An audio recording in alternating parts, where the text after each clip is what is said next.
was made in 1765 in Italy, in Venice, Italy. So it is amazing to be able to use something like this every day. People prize the sound of it. There's maybe something about an instrument, you know, having been used for many years, that it's sort of broken in and the wood vibrates better naturally. And there are makers today who are, you know, trying to figure that out and make wonderful instruments, but there's still something special about some of the old instruments.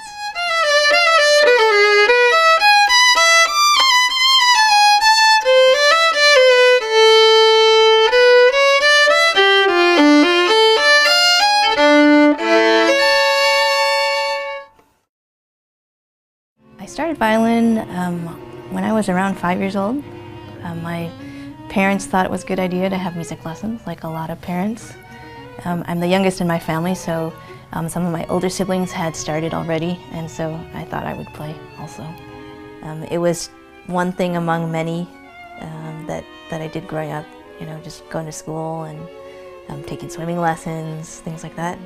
I was lucky enough to grow up in an area where there was good music programs in the schools, so it kind of kept me going through some of those periods that maybe it's more challenging when you might get diverted from music. And eventually my siblings and I decided to form a string quartet and to see if we could make it doing that. So my quartet is now in residence at the Eastman School of Music, where we teach and perform concerts there, as well as in this country and abroad.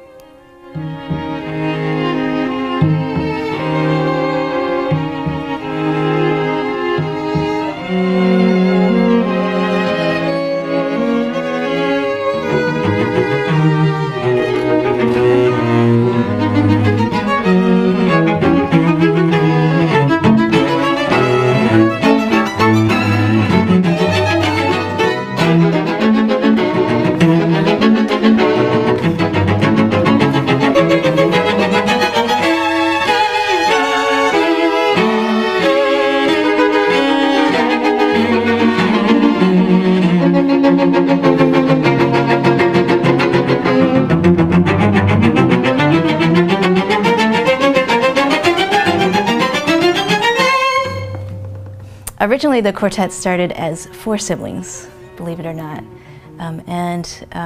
A few years ago, one of my brothers decided to retire, but it's still 2 of my brothers and myself, and then we also have another woman who has joined us. A string quartet works together so closely that you really want to have people that you trust, that you get along with, that you have things in common with. So to start with, you know, your siblings is sort of a built-in relationship. So there's some other things that you have to work through, but on the whole, it's great.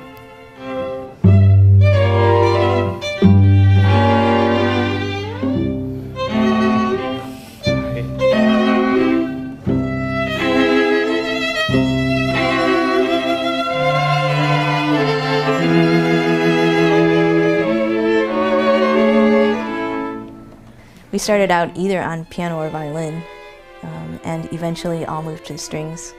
We've had a lot of adventures, from playing at the White House. We played at the Sydney Opera House. One of our first jobs took us out to live in a small farm town in Iowa. So we've been out and we've played for Pen of Pigs once, believe it or not, just for fun. But when we were out there, we also played for some Amish school children who had never heard a string quartet before. Connected with a lot of people from a lot of different walks of life.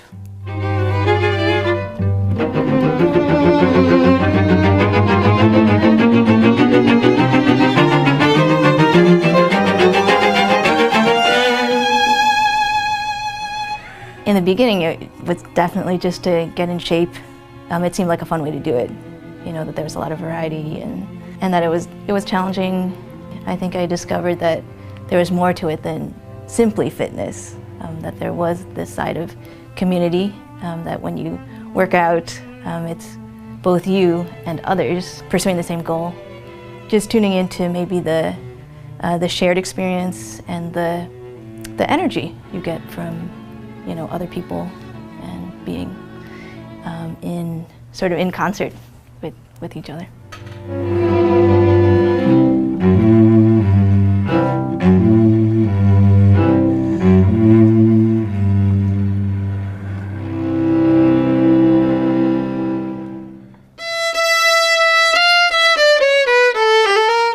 And music's amazing, and I think classical music in particular, it's just because it tries to capture the human experience as a whole. Classical music is about trying to express yourself, so things are like despair or frustration. Those things are in classical music, as well as sort of ecstatic and joyful and overcoming things. So it's that quality that I really enjoy about classical music. And I think it also draws me, and I think playing the music and then sharing with other people, gives you that connection too.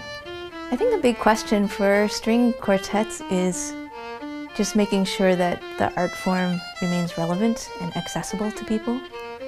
So today, there are so many choices and so much accessibility that I guess you just want to make sure that this medium, which has survived for already 200 years, still has a life beyond this.